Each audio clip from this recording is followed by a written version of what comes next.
Hello, welcome to Black Movie Club. Today we are talking about Flora and Ulysses, the newest Disney Plus original film. My name is Alex, joined today by Mac Hey. and Benji. And Mac is our resident superhero expert. Benji is our resident talking animal movie aficionado, and Flora and Ulysses isn't a talking animal movie, but I think it goes through some of the same motions of both superhero film, talking animal film.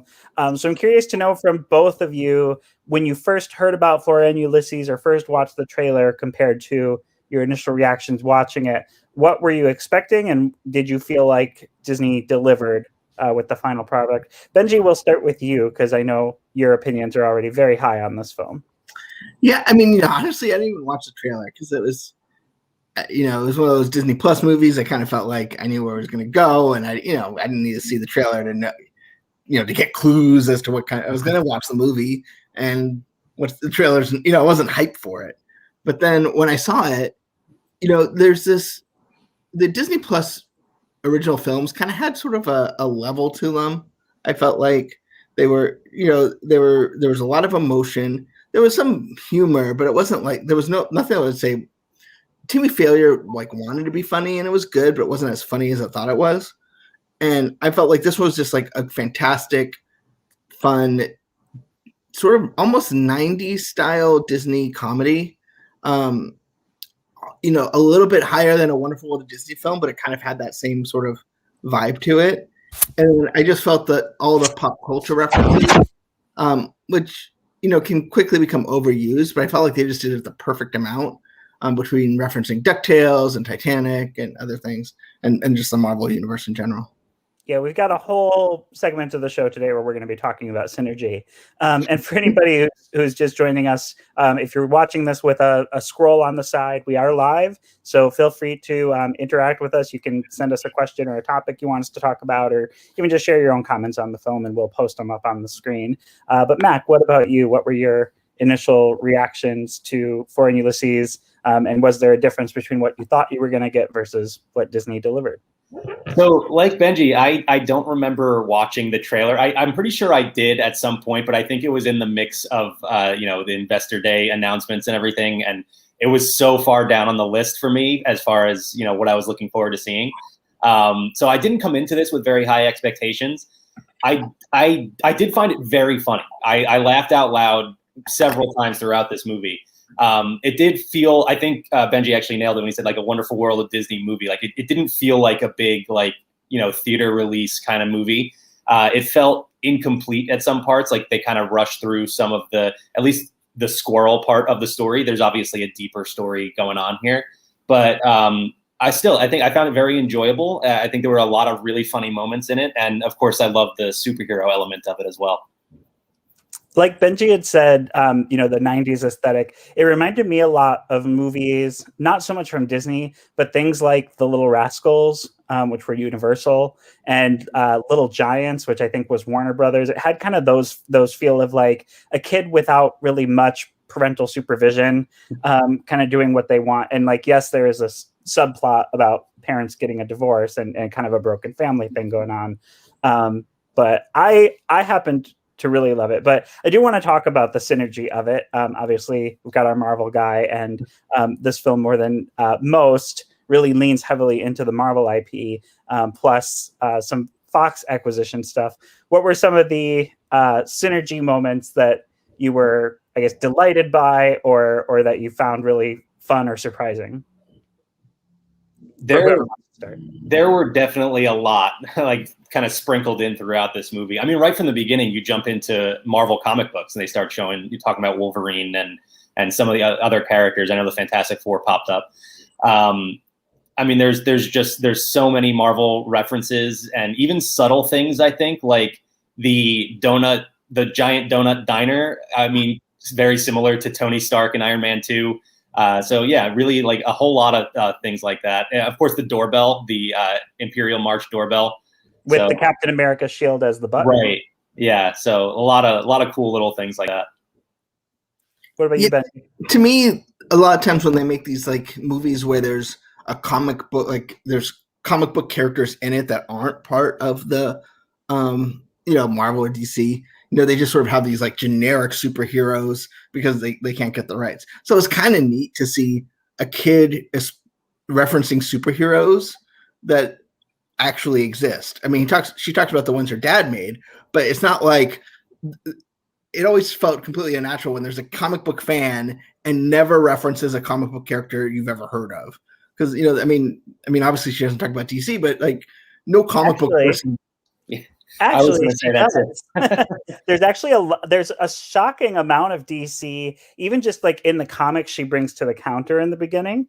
But then like at one point, I think she's heading into her dad's apartment and her like dialogue is talking about it's not really a good superhero lair. She says something like it's not an ice fortress where your ghost dad tells you about your feelings or your origins or whatever. She like specifically calls out Superman in that moment. So, and kind of throw shade a little bit. I feel like that just makes it much more like, even just when you go to the comic book store, it just feels like an actual comic book store as opposed to one that like couldn't get actual real comic books. Like, they're leading what I assume is a real Dungeons and Dragons tournament. I've never played the game. I know there's a 12-sided die, but there's a figure that catches a jelly donut and it bleeds all over the table. And I imagine that's a real game. But I gotta say the synergy moment that actually got me the most was the Jack and Rose statue. When she goes, the Jack and Rose sculpture gives me life, and then the girl goes, nothing. Well, it's from like Romance Life magazine, and so like her monologue goes, nothing says living like the Titanic, right? And then I just love the way it breaks apart too, and like. The Rose catches a piece of driftwood in the abandoned water park and the Jack sinks. And for those of you who don't know, Titanic, Fox has had it. It was owned by Fox. So now Disney owns distribution rights on James Cameron's Titanic.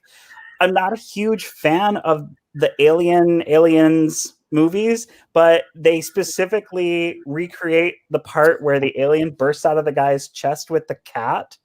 That was really unexpected. I think there's a lot of things like that for kids watching it, it's like just completely over their heads. This is really for the parents, people who are parents now who were maybe like tweens or teens when Titanic came out. You would have seen Alien and Aliens as a kid in the 90s. I thought that was really interesting, like who they specifically catered this to in terms of both kids and parents with the humor. And even like when the dad is at his job at night and the things that he's doing, which includes making like a paperclip trench run from Star Wars.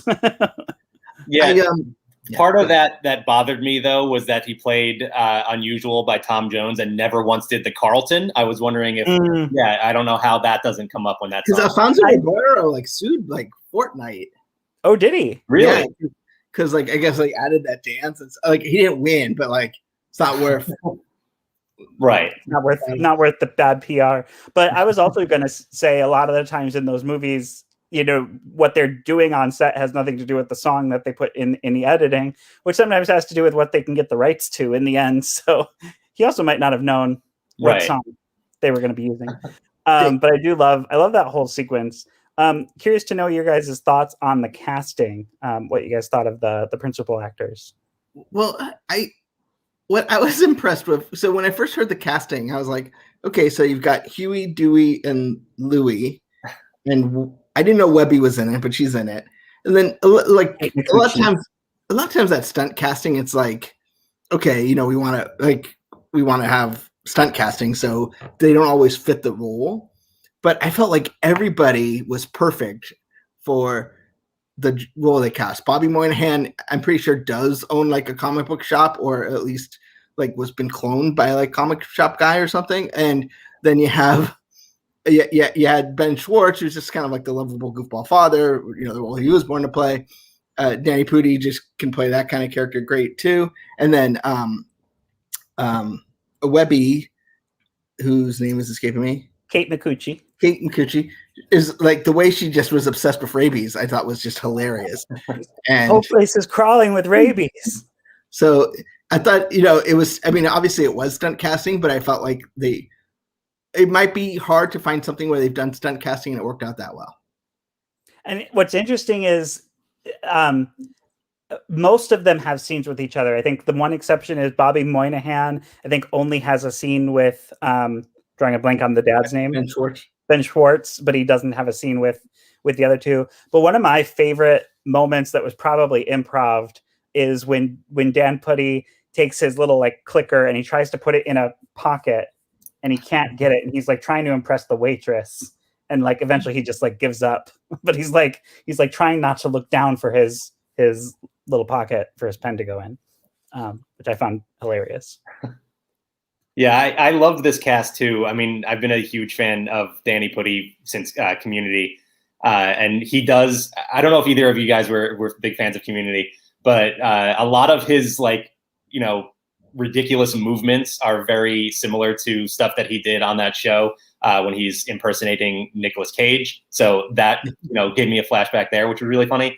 I also love Ben Schwartz. He's fantastic. He's so funny in every role that he does, and he fit like you said, Ben. He's fit perfectly in this role here.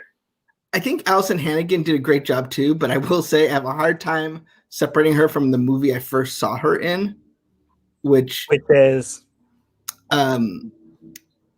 Universal's. It was a movie about like baking. American Pie. Yeah, and so she does some very not Disney Plus stuff in that film, and not Buffy.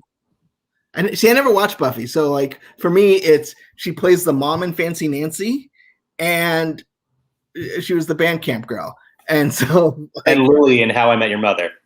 Yeah. Well, I mean, one of the things the director talked about was, I guess there's a lot of Easter eggs in the film. In the comic book shop, she talked about that, and you can see like Wanda's helmet, Scarlet Witch's little thing in a glass case behind the counter. But I guess inside of Daniel Putty's office, there's 3 ducks that are red, green, and blue for Huey, Dewey, and Louie. I don't know if there's a pink one because I haven't seen them for myself, but supposedly there is a lot of Buffy references in the house for Buffy the Vampire Slayer fans, which I was a fan like when it first started, and then they lost me along the way. But I'm curious to know. I texted my younger sister, who was the only like giant Buffy fan I know, and she hasn't watched it yet. But I was like, you got to tell me what are these Buffy references that are there. I read too that there is a Buffy comic book behind her at some point, and I was trying to scan the movie for it again, but I haven't been able to find it. But apparently, the director of the film said it is there at some point. For Nick, I would just like to say this is a bed headboard, not cabinets. These don't open. It's just I would also point out Buffy is now part of the magic of the Walt Disney Company. She is, yes, but apparently it's also been canceled. So Buffy's been canceled. I don't know. I am told Buffy is now canceled. So I'd like to know, like, I mean, I don't know how many of these you've seen, Mac, but there's Stargirl, there's Togo, there's Timmy Failure, Mistakes Were Made, Noelle, and Godmothered are sort of the 5 that come to mind. Lady and the Tramp. I kind of feel like Lady and the Tramp's its own, like, no. Do we count Phineas and Ferb? No. The movie? No. Because that was made by TV. Okay. How many of those? I mean, have you seen a fair chunk, and where would this rank? So I've actually only Godmothered is definitely on my list. I'm planning to watch that very soon. But Noelle is the only one of those that I have seen, and I actually really, really like Noelle. And maybe it's because it's a holiday movie that it would fit above this one for me. But I definitely like Flora and Ulysses a lot. It's, like I said, really, really funny. I would imagine if I did watch that entire list, Flora and Ulysses would stay near the top. Alex? I do agree. Noelle is great. I would agree with you, Ben, though, that Flora and Ulysses is probably the best Disney Plus original movie. I've seen it 3 times now. Twice I watched it early when it first came out in screeners, and then I watched it again closer to its release to cement my opinions in my review. Then we watched it again premiere night, and it has not waned on me. I find new reasons to love it each time. I do definitely think this is definitely an easy movie to rewatch. Like, for example, when I was watching it last night, Jess missed the middle of this movie, and I would have no problem putting it on again and watching it a second time. Yeah, it's a lot of fun. Yeah, and it's interesting because this is sort of the last of the original batch that we knew of when it came to original Disney Plus films, and then obviously the pandemic kind of shut everything down. So there's actually news today about a possible sequel to Stargirl. Well, it sounds like it's not a possible sequel for Stargirl. It sounds like it's a done deal until they start filming. But I mean, they have a script written. They have producers on board. They have the star. They've cast the secondary lead. I think Stargirl 2 is happening. So it's to me, it'll be interesting to see where, now that they kind of did their initial load of films, what they're going to do, what they've learned from that, and how they greenlight moving forward. How they'll adjust. I mean, we know some of the bigger titles that used to be theatrical that they're kind of moving over, like Peter Pan, Pinocchio, and stuff like that. But I wonder if these today's news might indicate, but I hope they still do these smaller films, even if they're going to do the bigger films too, because there's no other place. These aren't going to be made theatrically. The Disney Channel original movies definitely have a different kind of aesthetic to them. So there's no place for movies like this. And I think sometimes Disney Plus is great just to have a movie. It's not a huge film, but just a nice family film. You can kind of just get together, whether you have kids or not, and just relax. It doesn't have, it can be emotional, it can be great, but it doesn't have the weight of the world on it, and it's just a way to have a nice Friday night. Kind of blows my mind that we're talking about a film with an all CG character who's a main character, and talking about it as being smaller scale, because 10 years ago, even, this would be still a big deal. Like when John Carter came out in 2010, it was a big deal because they had an all CG character in there. And here we are. It's funny because it's later, and we're like, oh yeah, this is a small budget little Disney Plus movie. I feel like this film got a little lost in the shuffle between the Muppet Show coming out and the fantastic episode of WandaVision. But I do think it's funny that I'm pretty sure Monica Rambeau and Ulysses both had the same pose this week. Yes.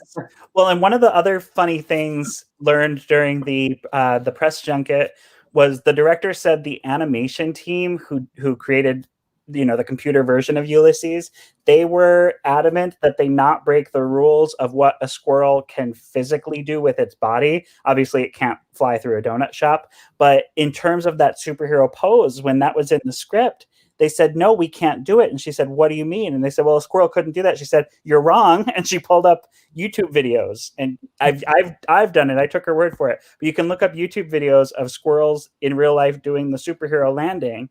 And it happens all the time. I have actually seen that before. Yeah. Yeah. So she proved them wrong. Like, I need this in my movie and it can be done in real life. So do it in CG. That is, wow. Yeah, you're right. Are you looking it up right now? I'm looking up right now because that's so cool. It's really awesome. I'm curious to know what your favorite Flora and Ulysses snack is. The mom has her thing with suckers. Ulysses obviously really loves peanut M&Ms, nuts, and donuts, and Pop-Tarts. And then there's something else I'm missing out of that. There's another food in the movie that gets thrown in at some point. I know Allison Hannigan had the cheese balls. Cheese balls. Yeah, that was it. Cheese balls.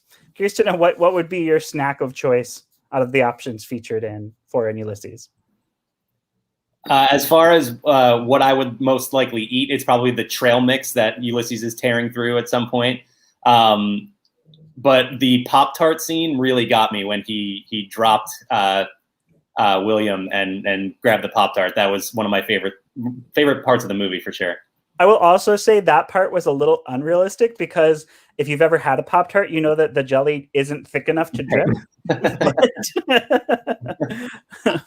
I bought some Pop-Tarts because of this movie, and I forgot how much I enjoyed them.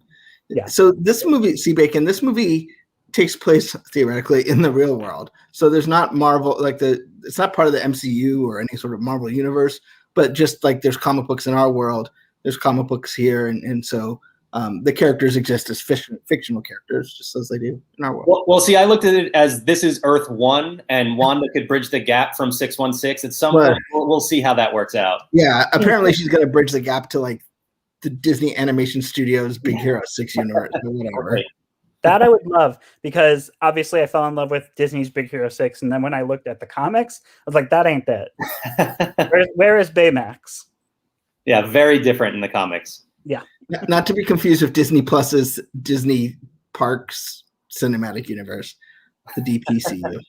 Starting with the Society of Explorers Association? Explorers and Adventurers. C, and, not to be confused with the Sea Org of Scientology. Yeah, please don't. In casting news, John Travolta and Tom Cruise join. C Bacon's getting confused with all the different universes. Don't worry about it. Just have fun. You don't need it. To quote Mystery Science Theater, it's just a TV show. So really yeah. Other than Ulysses and Flora and Ulysses, all other superheroes are either on a page or imagined. Which I will say, I did kind of like that the dad's character was trying to be a superhero creator. He had written these characters that the daughter seemed to love, but nobody else did. And thought it was cool how she would kind of visualize. I can't remember the name, Incandesto, I think, running like alongside the car and stuff. And then even his like generic. With great power comes great responsibility was flare up like a flame. And that came into play. Like her belief in Incandesto was such that she kind of put all of that into Ulysses, so that one part when he gets captured, she's like screaming flare up like a flame. I do, before we go, I do want to recognize something special. That today is Mac's birthday. You actually had me on the edge of my seat there, wondering what was going on today that I was missing. Don't know. It's kind of sad. Thank you. You're welcome. So thanks, Max. Thanks for staying up on your birthday night to talk about Flora and Ulysses with us. Did you have a good time? Did you have a good birthday? Absolutely. Yeah. What are you, like 48 now? Just 47, so close. Still younger than Dibby. So what's on tap, Alex? Well, next week we're going to be doing Movie Club again. It'll be The United States versus Billie Holiday, which is coming to Hulu. So you can join us next Monday, 7:30 Pacific time, 10:30 Eastern for that. Tomorrow we do have some fun live streams. 10 a.m. Pacific, Jeremiah is going to be live from Universal Studios Florida. I asked which park, and I was told we don't know.